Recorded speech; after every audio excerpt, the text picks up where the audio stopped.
চক্রবর্তী, বাংলার মানুষ তো এটাও জানতে চাইছে যে একটি রাজ্যে নির্দিষ্টভাবে বারবার কেন এনআইএ-কে এই ধরনের জিনিস ফেস করতে হবে। আমি আমি আমি আবারও বলছি, যে কোনো অফিসার, যে কোনো এজেন্সি যে কোনো ধরনের পরিস্থিতির জন্য রেডি থাকে। গ্রামবাসীরা ঘিরে ফেলতে পারে, আবেগ থাকতে পারে, কোনো টেররিস্ট সেই টেররিস্টকে অ্যারেস্ট করার সময় গোটা গ্রাম গঞ্জ সব এক হয়ে গাড়ি দাঁড় করিয়ে দিতে পারে, কিন্তু রাজ্যের যিনি মুখ্যমন্ত্রী, পুলিশ মন্ত্রী, তিনি তো সাপোর্ট করে দিতে পারেন না, বা তিনি তো এনআইএ-কে ক্রিটিসাইজ করতে পারেন না। দেখো ময়ূক, আমি প্রথমেই ক্ষমা চেয়ে নিচ্ছি। এখানে আমার সঙ্গে প্যানেলে যারা রয়েছেন আমাদের সহযোগীরা, সম্ভবত তাদের মধ্যে একমাত্র আমি কেন্দ্রীয় এজেন্সির হয়ে কাজ করেছি প্রায় 1 দশকের বেশি। তখন এনআইএ ছিল না, কিন্তু অন্যান্য এজেন্সির হয়ে কাজ করেছি এবং ভারতের বহু রাজ্যে আমরা কিন্তু অনেক সময় রেড করেছি সন্ত্রাসবাদী দমনের। এই যে ঘটনাটা যেটা হয়েছে, তুমি যেটা বললে, গ্রামবাসীদের অনেক সময় একটা স্বতঃস্ফূর্ত রিয়াকশন হয়, কিন্তু একটি প্রশাসন, তার পুলিশ, সব থেকে বড় কথা তার নির্বাচিত মুখ্যমন্ত্রী হতে পারেন, উনি কম্পার্টমেন্টাল মুখ্যমন্ত্রী অনেকে বলে থাকেন, কিন্তু এন্ড অফ দ্য ডে উনি সংবিধানের শপথ নিয়ে মুখ্যমন্ত্রী হয়েছেন। সংবিধান বিশ্বাস করেন না, সেটা একটা আলাদা ব্যাপার। এটা কিন্তু আমাদের জন্য একটা নতুন অভিজ্ঞতা।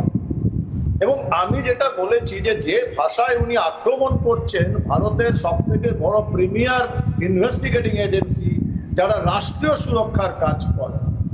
আমি একটা তোমাকে এক্সাম্পল দিচ্ছি। সেকশন 354 আর 354B দেওয়া হয়েছে। এখানে বোধহয় সম্ভবত দুজন আইনজীবী রয়েছেন, তারা বলবেন। যদি তুমি আমাদের বিখ্যাত মহাকাব্য মহাভারতের কথা ধরো, তাহলে 354B কিন্তু দুঃশাসনের জন্য প্রযোজ্য, যিনি সর্বসমক্ষে একজন মহিলার বস্ত্র হরণ করার চেষ্টা করেছিলেন বা বস্ত্র হরণ করেছিলেন। সে দুঃশাসনের সঙ্গে তুলনা করছেন এই ভদ্র মহিলা। এখন এই ভদ্র মহিলাকে যদি আমি বাতুল বলি, আমি কি কোনো সীমা লঙ্ঘন করবো? আমি জানি না, কারণ উনি আগে সংবিধানের সীমা লঙ্ঘন করছেন। এই যে বারবার একটা কথা বলে যাচ্ছেন যে ইডি সিবিআই লেলিয়ে দেওয়া হচ্ছে রাজনীতির জন্য, বিরোধীরা বলছে একদম।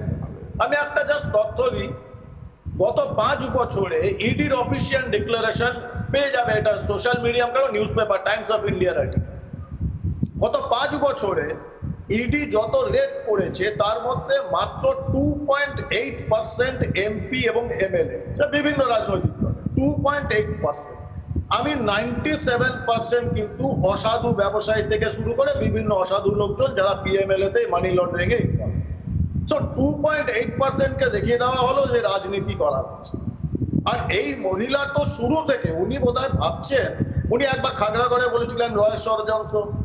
আজকে ওনার একজন মন্ত্রী কি ভৃত্য বসু সামথিং, নাম ভুলে যাই, সে ভৃত্য বসুও বলছেন এটা নাকি রকে নামানো হবে। এই সমস্ত এজেন্সিকে নিয়ে এরা যে খেলাগুলো করছে, এটা যদি পাকিস্তান হতো, পাকিস্তানে যদি এনআই বা র বা সিবিআই ইডি কোথাও মিশনে যেত, রেডে যেত, পাকিস্তান যে ভাষায় কথা বলবে, এখানকার এই সংবিধানের শপথ নেওয়া মন্ত্রীরা সেই ভাষায় কথা বলছে। ওনারা ভুলে গেছেন এই দেশটার নাম, রাষ্ট্রের নাম ভারতবর্ষ, রাজ্যটার নাম পশ্চিমবঙ্গ, এটা রাওয়ালপিন্ডি ইসলামাবাদ নয়।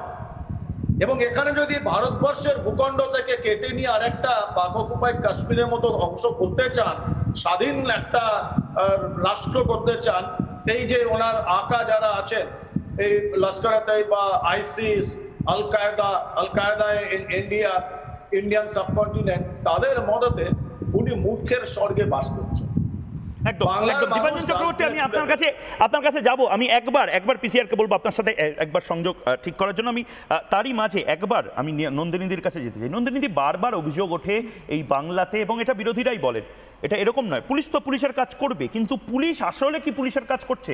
বিরোধী দলের নেতারা বলেন যে তাদের বিরুদ্ধে মিথ্যে মামলা দেওয়া হয়, গাঁজার কেস দেওয়া হয়, ফলস কেস দেওয়া হয়, বিভিন্ন সাংবাদিকের ক্ষেত্রে দেওয়া হয়েছে। ইনফ্যাক্ট এখন রিপোর্টিং করতে গেলেই আমরা সন্দেশখালিতেও দেখেছি যেভাবে ট্রেসপাসিং থেকে শুরু করে একাধিক মামলা আমাদের প্রতিনিধি সন্তুর বিরুদ্ধে দেওয়া হয়েছিল, পরে হাইকোর্টে যাওয়া হয়, হাইকোর্টও সেক্ষেত্রে দাঁড়িয়ে কি বলেছে আপনি দেখেছেন। এনআইএ ইডির অফিসাররাও এই ধরনের মামলার শিকার হচ্ছে এই বাংলাতে। দেখুন, প্রথম কথা যেটা বলতে চাই যে এখানে বলে শুধু নয়, অতীতেও দেখলাম সন্দেশখালির ঘটনাতেও দেখা গেছে যে মহিলাদের এগিয়ে দেবার প্রবণতা, মহিলাদের, কারণ আমাদের বিরোধী দলনেতার ক্ষেত্রেও আমরা দেখেছিলাম চেষ্টা একটা করা হয়েছিল যে মহিলা পুলিশ দিয়ে যদি ঘিরে ফেলা যায়, কোনোভাবে যদি একটা এদিক থেকে ওদিক করা যায়, একটা এরকম 354 দেওয়া যায়। পরবর্তীকালে সন্দেশখালীর ক্ষেত্রেও দেখলাম মহিলাদের এগিয়ে দেওয়া হলো, কোনোভাবে যদি এমন কিছু একটা করা যায়, যেটা আজকে বারবার বলা হচ্ছে 354B, কারণ এটা হচ্ছে না সবচাইতে সহজ উইপেন।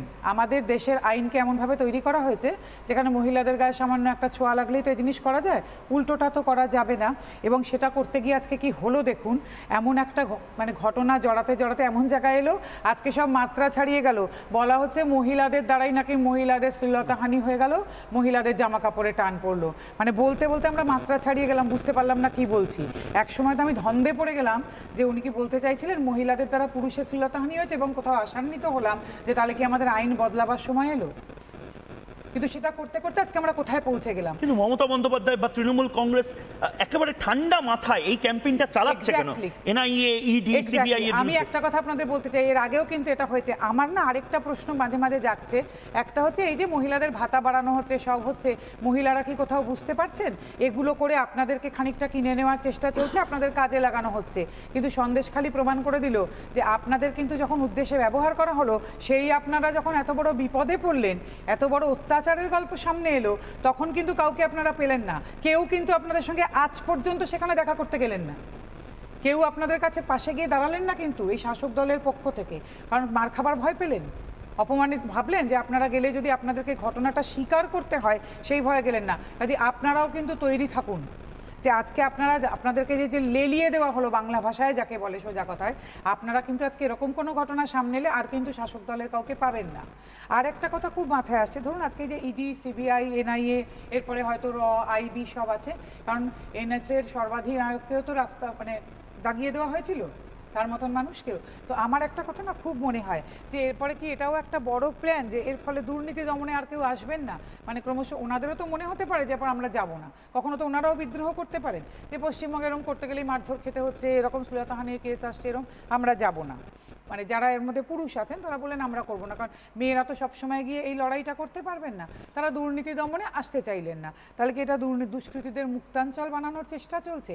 যে বারে বারে যদি আমরা এটা করতে চাই, তখন ওনারা নিশ্চয়ই এখানে এগোতে চাইবেন না, বলবেন না আমরা এই ধরনের জিনিসে যাব না, আমাদের এটা করতে গেলে লাইফ রিস্ক হতে পারে, সম্মানের রিস্ক হতে পারে, প্লিজ আমাদের এটা থেকে সরিয়ে রাখুন। বারে বারে কি ওনারা মনে করছেন যে ধৈর্যের বাঁধ ভাঙবে, ওনারা এই কাজটা করতে আসবেন না?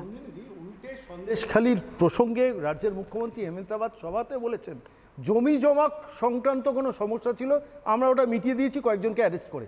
অর্থাৎ মহিলাদের ওপর অত্যাচারের ইস্যুটাকেও উনি সাইডলাইনের বাইরে বার করে দিয়েছেন। আমার যেটা মনে হয় ব্যক্তিগতভাবে, সেই কারণেই কিন্তু ওনারা কেউ ওখানে যাননি, গেলে সেটাকে মান্যতা দেওয়া হতো, সেই কারণেই কিন্তু ওনারা কেউ ওখানে। একদম একদম আমি অরিত্রর কাছে যাবো। অরিত্র